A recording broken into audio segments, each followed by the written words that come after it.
आषाढ़ का एक दिन महान नाटककार मोहन राकेश जी द्वारा लिखा गया एक प्रसिद्ध नाटक है जिसके नायक संस्कृत के महान कवि कालिदास हैं। आषाढ़ का एक दिन नाटक का उद्देश्य। कथानक किसी भी नाटक का महत्वपूर्ण तत्व है जिसे आधार बनाकर नाटककार अपना मंतव्य पाठकों तक संप्रेषित करता है। नाटककार अपनी रचना के माध्यम से जो कुछ भी कहना चाहता है उसे या तो किसी कथा का आश्रय लेकर कहता है या किसी जीवन स्थिति को चुनकर उसके प्रभाव के माध्यम से अभिव्यक्त करता है। यह कथा अथवा जीवन स्थितियां वर्तमान जीवन और समाज से संबंधित भी हो सकती है और इतिहास के किसी प्रसंग से भी। कथा कैसी भी हो, वर्तमान की या अतीत की, महत्वपूर्ण यह है कि वो उसे प्रस्तुत कैसे करता है और उसका दृष्टिकोण क्या है। मोहन राकेश कृत आषाढ़ का एक दिन नामक नाटक की कथा अतीताश्रित है। उसका नायक कालिदास है। वह कालिदास जो भारतीय साहित्य का उच्चतम शिखर माने जाते हैं।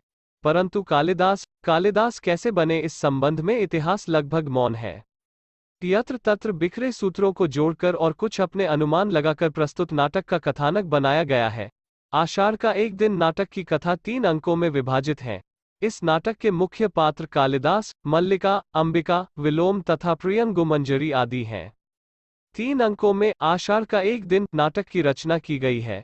प्रथम अंक के आरंभ में छाछ से धान फटकती हुई अंबिका के दर्शन होते हैं। तभी वर्षा में भीगकर आई मल्लिका का प्रवेश होता है।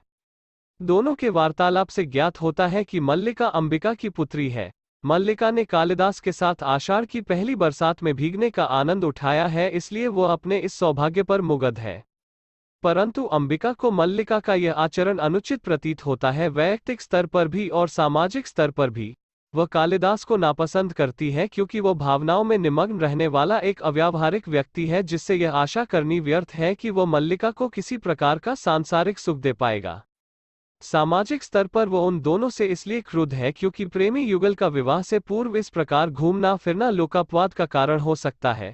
उन दोनों के वाद विवाद के बीच ही कालिदास भी आते हैं। उन्हें किसी राजपुरुष के बाण से आहत हरिण शावक के प्राण रक्षा की चिंता है। राजपुरुष दंतुल भी अपने उस शिकार को खोजते हुए वहां पहुंच जाते हैं। कालिदास और दंतुल में वाद विवाद होता है। दंतुल अपने राजपुरुष होने के दर्प में चूर है, परंतु जब उसे ज्ञात होता है कि जिस व्यक्ति से वो तर्क वितर्क कर रहा था वह प्रसिद्ध कवि कालिदास है, तो उसका स्वर और भावभंगिमा तुरंत बदल जाती है। वो उनसे क्षमा मांगने को भी तैयार है, क्योंकि सम्राट चंद्रगुप्त के आदेश पर वो उन्हीं को लेने तो वहां आया था।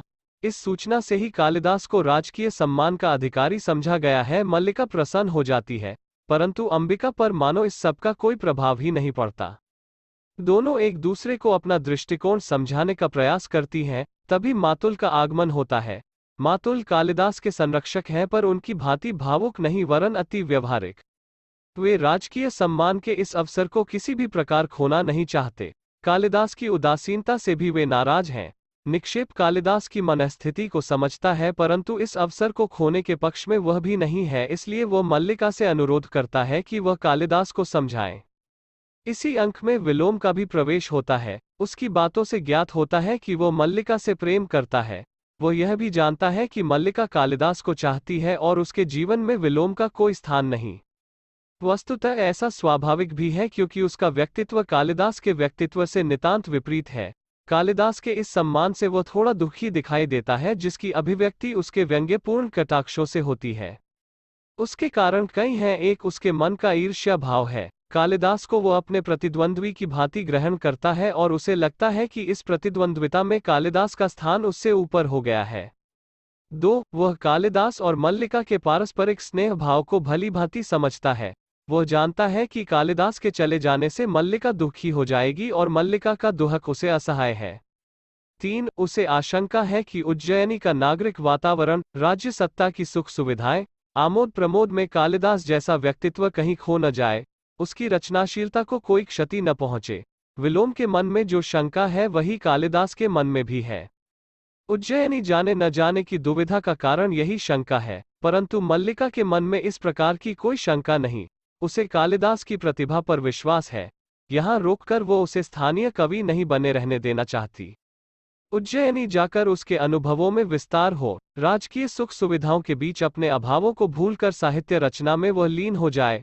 उसकी कीर्ति दूर दूर तक फैले, भले ही इसके लिए उसे कालिदास का वियोग क्यों न सहना पड़े। इसी अभिलाषा से वह कालिदास को उज्जयिनी जाने के लिए मना लेती है।